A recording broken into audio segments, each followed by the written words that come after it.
기생충학자 서민입니다. 25년째 기생충을 연구하고 있습니다. 기생충을 연구하면서 저는 기생충에 대해서 많은 것을 알게 됐고 그거를 지금 여러분하고 나누고자 합니다.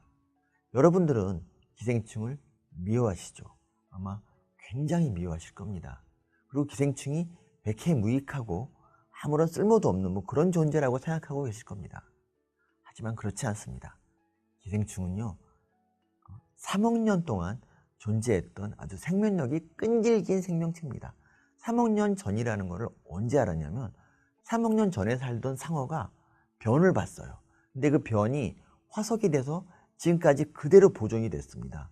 이 변을 가지고 뭘 할까 고민하다가 그냥 현미경으로 보고 이 변에 뭐가 있는지를 봤더니 글쎄 기생충의 알이 그냥 바글바글한 겁니다. 그래서 사람들이 알게 됐죠. 3억 년 전에 살던 상어도 기생충에 걸려 있었구나.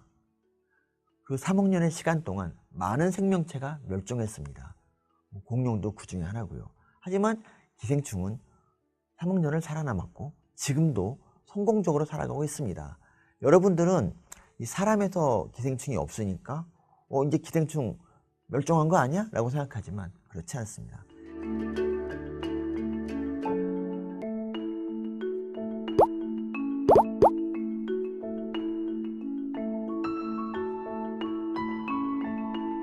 기생충은 첫째, 크기가 좀 크지만 숙주에게 별로 해를 미치지 않습니다. 두 번째, 숙주가 기생충 때문에 배가 막 아파봐요.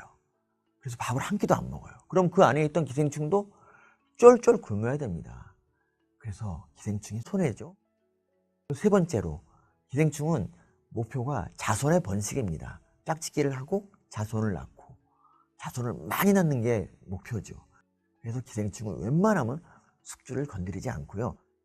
실제로 기생충은 사람 몸에 있을 때 별로 증상을 일으키지 않습니다.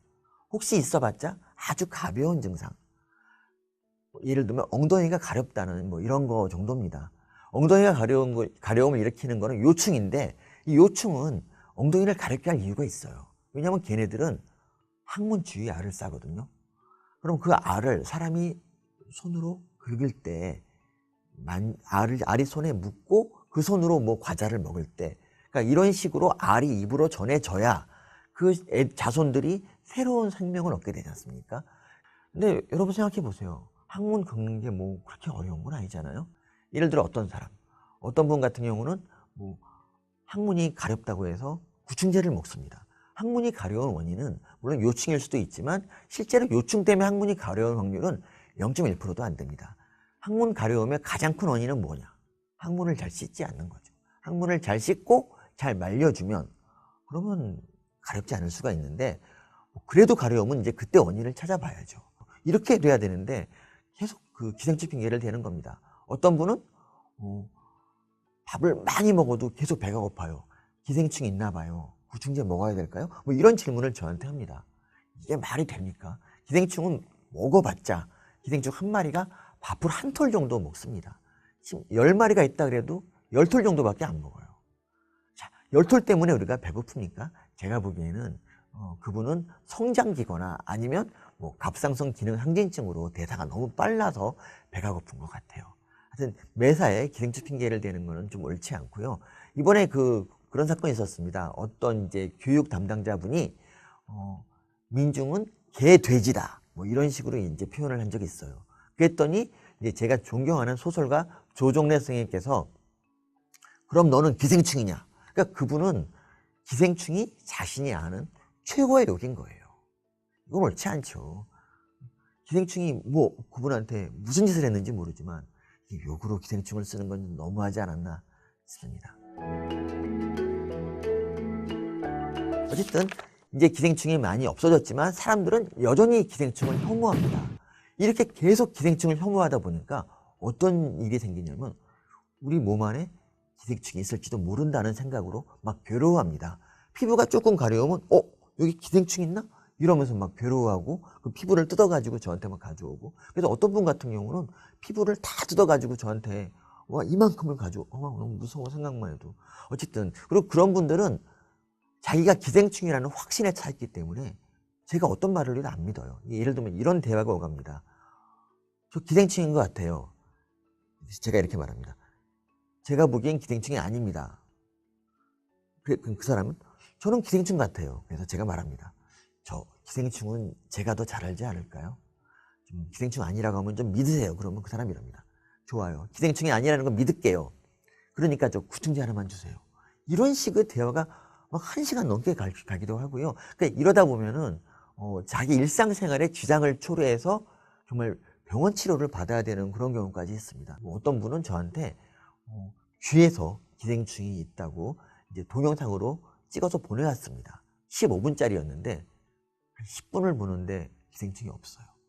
아무것도 안 나와요. 그냥 귀예요, 귀. 40대 중년 남성의 귀.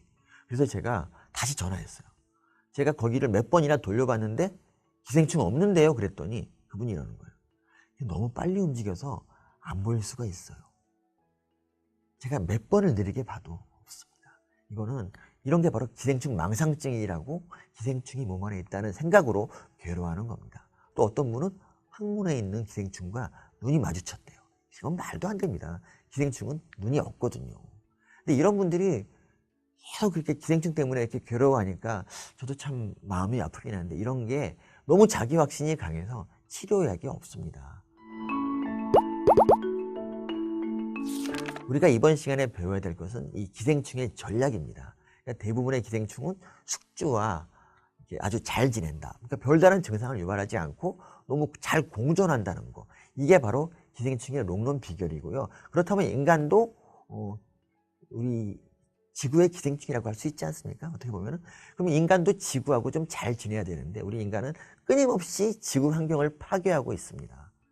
그러지 말고 지구를 좀 달래주면서 그냥 잘 지내야 될 필요가 있고요. 그리고 두 번째로 기생충은 이제 거의 없어졌고요.